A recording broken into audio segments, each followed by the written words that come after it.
Hello, I'm Dr. Sam Hancock of the Emerald Planet and Emerald Planet TV. We come to you on a week-to-week basis from Washington, D.C. in the United States as we look around the globe in 144 different nations, looking for those 1,000 best practices, the technology, services, and products that are making a difference as we move through the 21st century. And as we have a planet of 9 billion people by 2038 and possibly 12 to 13 billion by the end of this century, how are we going to be able to take care of all these people on planet Earth? And that's what Emerald Planet's all about.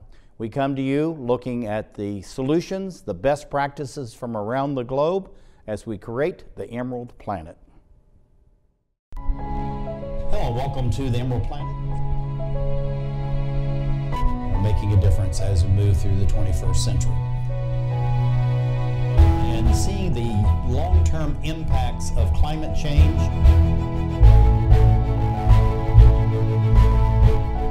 We're glad to have you. Thank you for being with us. We have a gentleman joining us all the way from the country of India, the Maharashtra state, and Baramati, which is a chief agricultural area of India. This is Samir Sachdeva. He is the engineer. Also, he is what's called a field agricultural research scientist, and we'll ask him about that in a minute. And his theme is soil health. Samir, welcome to the Emerald Planet TV. Thanks a lot, Sam. My pleasure to be here with you tonight. Say, what is a field agricultural research scientist, and why are you, and there are others of you, so important? So basically, what we do is that we keep studying the nutrient in the plant, nutrient in the soil, and apply a little bit of engineering mind in terms of agriculture, logical mind as to why things are happening. And if you keep asking the right questions, you will get the right answer. Right. Now we're going to be looking at restarting the soils, climate change remediation by humic substances. So looking at soil organic carbon, what is soil organic carbon? Soil organic carbon basically is the amount of carbon which is available in the soil. As a percentage, this carbon may vary between 1 to about 7-8%. So very, very healthy soils will have about 7 to 8% carbon. Very poor soils, some places in India will have only about 0.1 and 0.2. Oh my goodness. Just to give So if the soils have got 6 to 7% carbon in it, you don't need to add any fertilizer for growth into that soil. Now that's a very profound statement, because I think most farmers think no matter what they're going to do, they're going to add carbon and they're going to add chemical fertilizers, nitrogen, insecticides, pesticides. So how do we get this message across that they really need to know about the amount of carbon that's actually in the soil? Most of the old farmers in India, when I meet farmers at the age of 70, 80, understand what I talk. But the young generation doesn't understand. They are more commercial farmers. So in this particular slide, if you look at it, again, carbon can exist in various forms. So we have got coal, we have got diamonds. Similarly, in soil, we have got two forms of carbon. One is inorganic, which is in straight white portion, which you see is calcium carbonate. And then the black portion, which is more important for the soil, what we call it soil organic carbon. Right. So this is very, very important. Now, looking at this, we're getting this black-brown mixture here. So tell us what we're actually looking at. It looks very healthy. We think of soil being this color, but is that necessarily the case? The soils having that kind of a color will be very rich in organic carbon, that is for sure. But the main problem is that we add a lot of matter into the soil, like food waste is going into the soil, the residues of old crop is going into the soil, leaves of forest are going into the soil, and we think soils have become rich in organic carbon, but that is not true.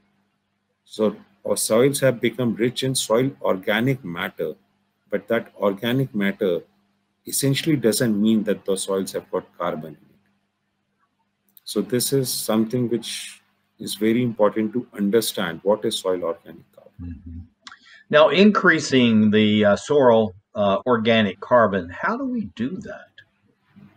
Soil organic carbon, basically you can add humic substances, you can add biochar, you can add a lot of stuff into it. Now, adding that into it, what does that really mean, though? Is this something we're just broadcasting? We're infusing the soil with it. How do we increase this organic carbon? See, basically, I think when we are infusing humic substance into the soil, it acts like a catalyst. And that catalyst basically will start to capture CO2 from the atmosphere and start to put back carbon into the soil. Mm-hmm. So when we think of what exactly humic substances are, so humic substances basically consist of log hydrocarbon chain consisting of C, H, and O. Mm-hmm. And the names chemically given are fulvic acid, humus, humane, or humic acid. Right. So these are nothing but catalysts, which are important. Now, organic matter, how do we get it, and how do we keep it as far as the soil is concerned? So organic matter can be put in by way of farmyard manure, which most of the houses in India will have kettle, and they put it back into the soil. Mm-hmm. Then the compost, what we call it.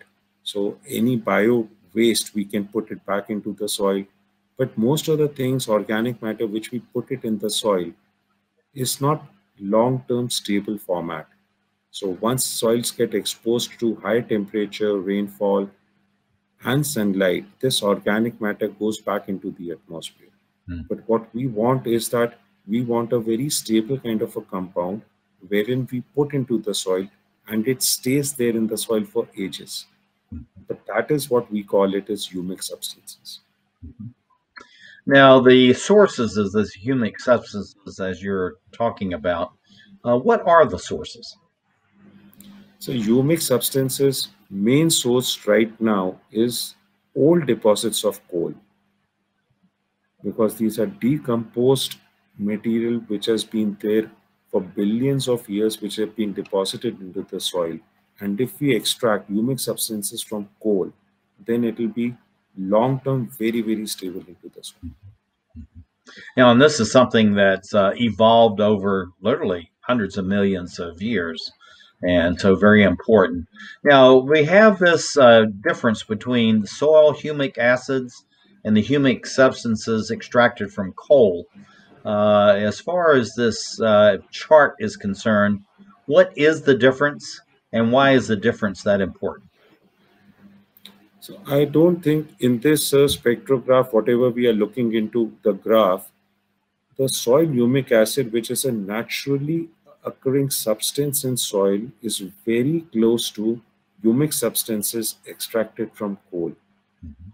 So this magnetic resonance graph, which is being shown here, they are saying that humic acid substances from coal is very close to the original deposits of humic acids in soil.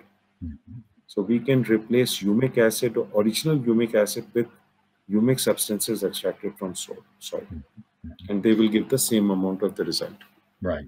So this is something then to increase the productivity and also the nutrient level of the soil. Is that what we're saying with this chart? Exactly. Okay. Mm-hmm.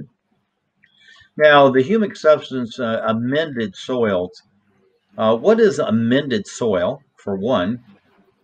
And then why is this increasing the uptake of nutrients into plants so critical as far as plants and animals?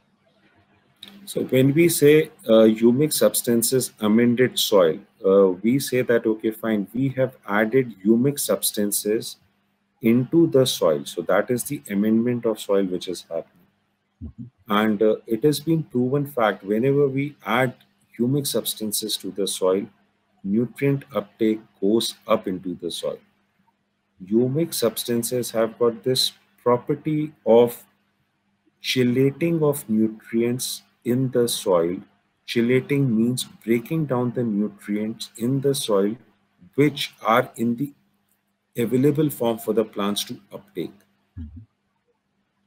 So then what you're saying is, Samir, it's not only important as far as the plants themselves to have this so that they grow faster, better, stronger, more nutrients, but also for the animals and particularly for humans, is that we are really depending on what we see in this field right here and billions of fields like this across planet Earth to make sure that as humankind and the animals that we depend on actually stay not only strong but stronger and have more nutrients. Would that be a very simplistic view of what this is all about?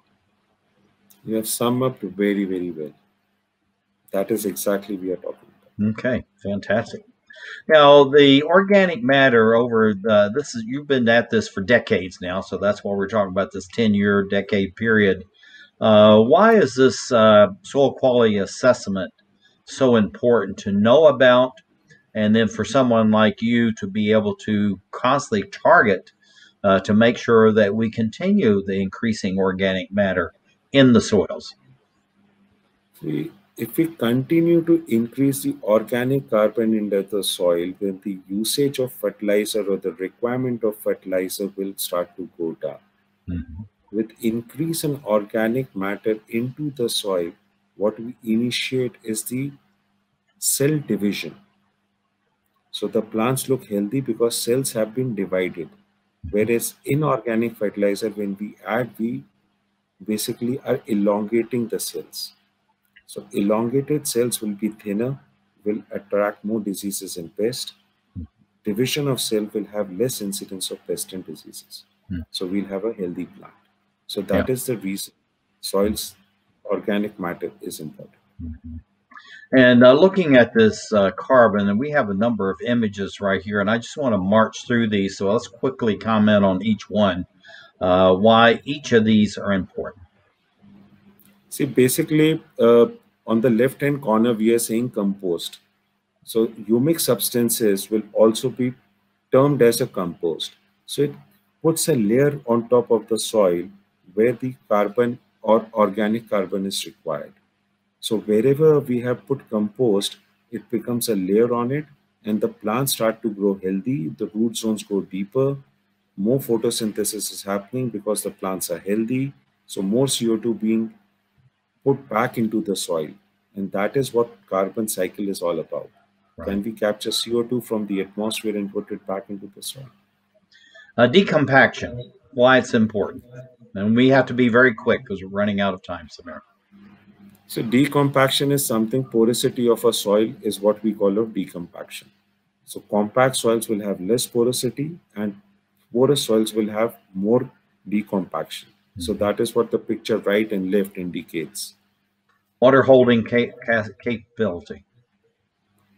See, organic carbon, when it is high in the soil will absorb more water because that long hydromolecular chain which is there will have space for water.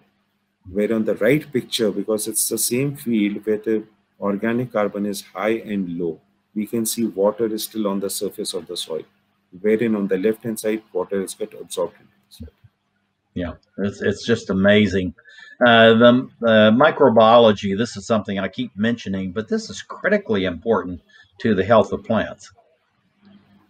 So organic carbon is food for microbes. So when we add humic substances into the soil, that is nothing but food for microbes. Then humic substances also create aeration in the soil. So any living organism would require water, it would require food, and it will also require air. So that is what exactly it's been depicted on that picture. We're going to go out on this photograph right here. Why the difference and why is it so important for these root balls to be so big and so robust? And we have to be quick because we're out of time. Humic substances really initiates the white roots. On the left picture, you see that there are very thin white roots which are coming out from the root mass ball. And those are the fine white roots basically will pick up nutrient from the soil and give it to the plant. And humic substances has got a very small portion of P which initiates increase in the root mass. So that it is what it is important. Samir Sachdeva, thank you very much for being with us as we look around the globe to create the Emerald Planet.